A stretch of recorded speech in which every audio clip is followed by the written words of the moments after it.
асуулт хөдөө аж ахуйн яамнаас асууя гэж бодож байна.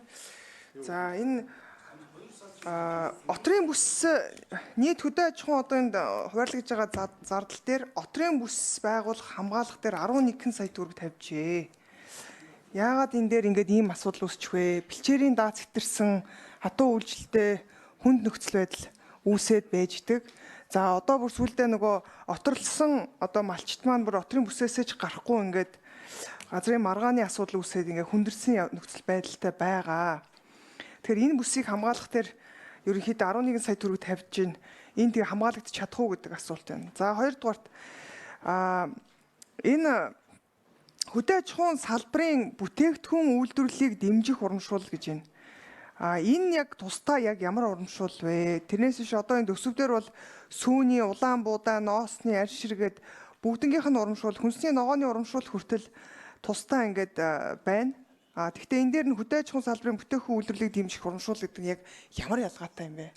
Энэ дээр бол нэлийн өндөр дүнтэй 160 сая төгрөгийн чи хэд юм бэ? Сая юм. Тийм 160 сая төгрөгийн урамшуулал тавьсан байна. Энэ яг ямар ялгаатай юм бэ гэдэг асуумаар байна. За дараагийнх нь асуулт болохоор гадаад тусламжийн хөрөнгөөр 25 оны захим хоршоо төсөл ТХН гээд 2 төсөв тавьсан байна. Энэ яг ямар захим хоршоо төсөл вэ? Энийг нэг тодруулъя. За дээрэс нь гадаадын зээл энэ дээр мал аж ахуйн эдийн засгийн эргэлтийг нэмэгдүүлэх төсөл гэж байна. 902 сая төгрөг. Бараг тэрбум орчим төгрөг байна. За энэ ямар төсөл юм болоо? Энэ хүнсний ногоо тариалт туслахаатай газар дэмжих төсөл гэж бас байна. Энэ бол бүр 10 тэрбум 200 бараг 300 орчим сая төгрөгийн өндөр өртөгтэй. Энэ одоо хизээ эхлээд энэ хизээ дуусгах гэж байгаа төсөл вэ гэдгийг тодруулж өгөөрэй. За дахиад хөдөө аж ахуй хөдөөгийн хөгжил 2 гэсэн төсөл байгаа даа тийм ээ. Энэ тэгээ үнийн дүн нь болохоор нэг 10 сая гिचж байгаа. Энэ одоо яг ямар төслийн тэгээд яг ямар ажил хийгдэх юм бэ гэдгийг тодруулж өгөөд. За ургамал малын эрүүл ахуй, хүнсний аюулгүй байдлыг хангах арга хэмжээг сайжруулах төсөл гэдээ байгаа. Энэ хүнсний аюулгүй байдалтай холбоотой ингээд төслүүд үнийн дүнгууд оруулаад тавьсан байгаа. Энэ яг хүнсний аюулгүй байдалтай холбоотой ямар ажлууд хийгдэж байгаа вэ? Энээс нь тодруулаад өгөөрэй. За мал эмнэлгийн ерөнхий газрын энэ төсөв хасагдсан байна. За мантгайшин нэг минут. За сангийн яамнаас асуугаад энэ хасагдсан байна. Энэ ямар үндслээр хасагдсан болоо гэдгийг тодруулаад өгөөрэй. За хоёрдугаарт энэ жижиг дунд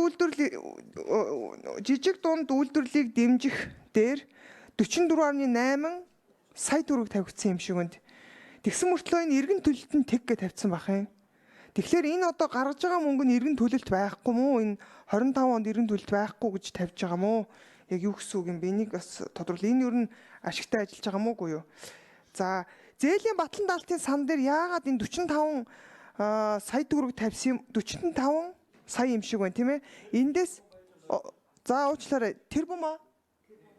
За тийм ээ. За тэгвэл 45 тэрбум төгрөг тавьснаа 5 тэрбумыг нь хасцсан байгаад биш 40 тэрбумыг нь хасаад 5 тэрбум төгрөг нь үлдээсэн байна. Гэвтэл шинэ хоршоо хөдөлгөөн чинь одоо 5 жил хэрэгжнэ гэд ингээд зээлүүд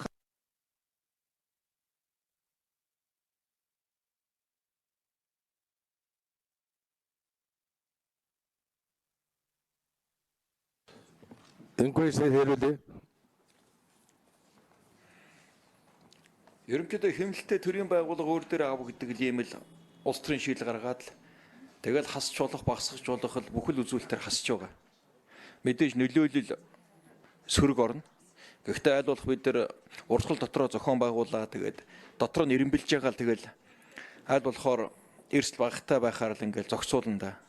Ингээд танд одоо тайлбарлал бүхэл үзүүлэлтэн дээр манайх үндсэндээ ингээ хасалтууд явж байгаа.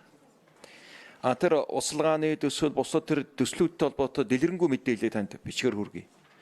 За За одоо шил юу гэхэд жижиг дунд үйлдвэрэхэд тэр 40 гэдэг маань өөрийн орлогоор л хийн. Улсын төсвөөс тэг байхгүй юу? Ерөөсө байхгүй мөнгө тавигдаагүй. Тэгсэн мөлдрөө 40 тэрбумыг бүрдүүлээд энэ жижиг дунд үйлдвэрийг дэмж гэдэг юм улсын хурлын шийдвэртэй. Тэгээ тэрийгээ бид нар зохион байгуулад явж байна. Эндээс бол ямар нэг хасагдах юм байхгүй. Зээлийн батлан даалтын сан буюу ахаад нэг жижиг дунд үйлдвэрийг дэмжихэд батлан даалт гаргах нэг 50 тэрбумын их ус 45 тэрбумын их усэр байсан энийг 40 тэрбумын үндсэндээ хураалгаж гин гэсэн үг. Тэгэхээр тэр хэмжээнд жижиг дунд үйлдвэрийг зээлийг батлан даах, малчны хоршоог батлан даах энэ үйл ажиллагаанд бас ахаал тодорхой хэмжээнд нөлөөлнө л гэсэн үг. Отрын бүсдэр үндсэндээ энэ жил ялангуяа Овс ховд Баянгөлгийн зуншлаг сайнг байгаа. Тэнд нэлээд 5 сая гаруй малын асуудал үүснэ. Тэгэхээр бид энэ мал мах экспортыг нэлээд сайн анхаарах, энэ малын вакцинжуулахаа нэлээд сайн анхаарах. За тэгээд өвлжилтөнд бэлтгэхүүднээс нь отрын бүс нутагт хашаа сарвч, худаг ус, тоог дэд үтсгээд анхаарах зайлшгүй шаардлагууд байгаад байдаг. За мөн л бас тодорхой хэмжээнд хасагдж байгаа. Гэхдээ отрын асуудал гайгүй нэг нийтдээ нэг аймагт отрын бүс чинь нэг 928 сая төгрөгийн төсөвтэй байсан. Тэгээд 160 саяар хасагдаад нэг 768 үлдэж байгаа. Энэ улсын хэмжээнд нэг 20 гаруй хүний бүрэлдэхүүнтэй нэг юм улсын хэмжээнд отроо үйлчлэлтэй зохион байгуулдаг манай нэг юм нэгж байдаг. Тэгээд энэ хүрээндээ бид нар яамнаас бусад зардлаасаа жоо дэмжлэг тусалцаа үзүүлээ тэгээд ард нь гарнаа л гэж бодож байна да. Тэгээ гадаа зэд тусалж манай дээр нэг 2 3 төсөл байгаа үндсэндээ ингээд хэрэгжээ дуусч байгаа юм байлээ. Зарим нь одоо энэ 6 сараар хаагдчих байгаа юм байна лээ. Зарим нь одоо энэ оны сүүлээр хаагдах юм байлээ. Буюу үндсэндээ зарцуут нь гаргаад тайлан хийгдээд одоо үр дүнгуудээ төрүүлчээсээ бид нар хийсэн юмнуудаа хүлээж аваад яваад байгаа. Хүлэмжүүд байна, хөв цөөрмүүд байна, услгааны системүүд байна, зойрнууд байна гэдэг янз янзын юмнууд хүлээж аваад гүйцэтгэл гаргаад хүлээж аваад гүйцэтгэл гаргаад тэр гүйцэтгэлээр нь сангийн яам санхүүжуулаад явдаг. Тийм төслүүд дэлгэрэнгүй мэдээллийг танд өгье. Манайд нэг хоёр төсөл байгаа да. Шмантхыг тодруулах гэдэг юм уу? Тодруулж. Тодруулчих та. За. Захин оршоо төсөлгээд нэг санхүүжилт байгаад байна. Энэ яг тусламжаар гэсэн байна. Энэ яг ямар учиртай төсөл юм болоо гэдгийг хэлээд өгөрөө. Тэгээ энэ бусад миний асуусан төслүүдийг нэлээд тодорхой би хариулт авахгүй бол болохооргүй байна. Тэгээ сангийн яам ер нь одоо энэ зээлийн батлан даалтын сангийн мөнгийг одоо ийм хэмжээгээр тандчлаа 45 тэрбум төгрөгийн 40-ыг нь ингээд тандсан юм байна. Тэгээ одоо энэ хэрэгжээд явж байгаа олон төслүүд чинь зогсохоор харагдаж байна.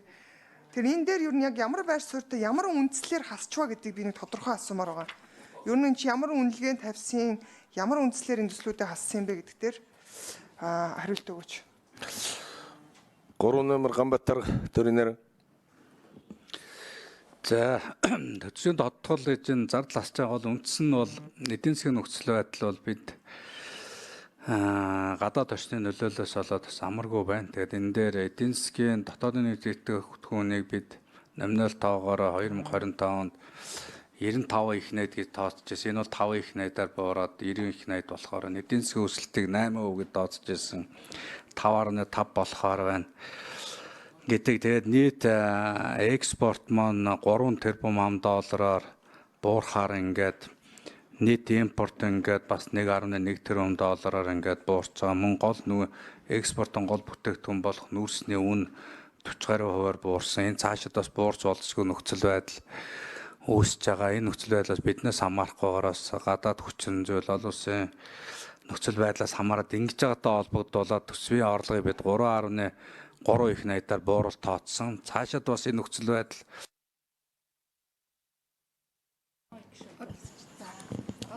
Ганбатар гүсэж ярих юм уу?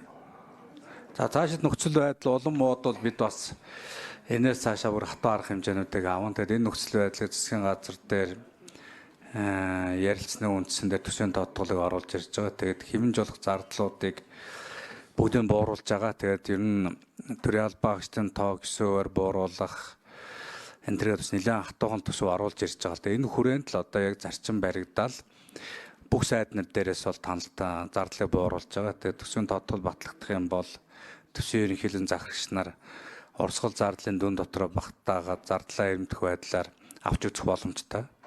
Хөрөнгө оруулалт урсгал хоёроо хоорондоо гүйж болдгоо ийм хуулийн заалттай байгаа учраас энэ хүрээндээ л энийг авч үзнэ л гэж бодож байгаа.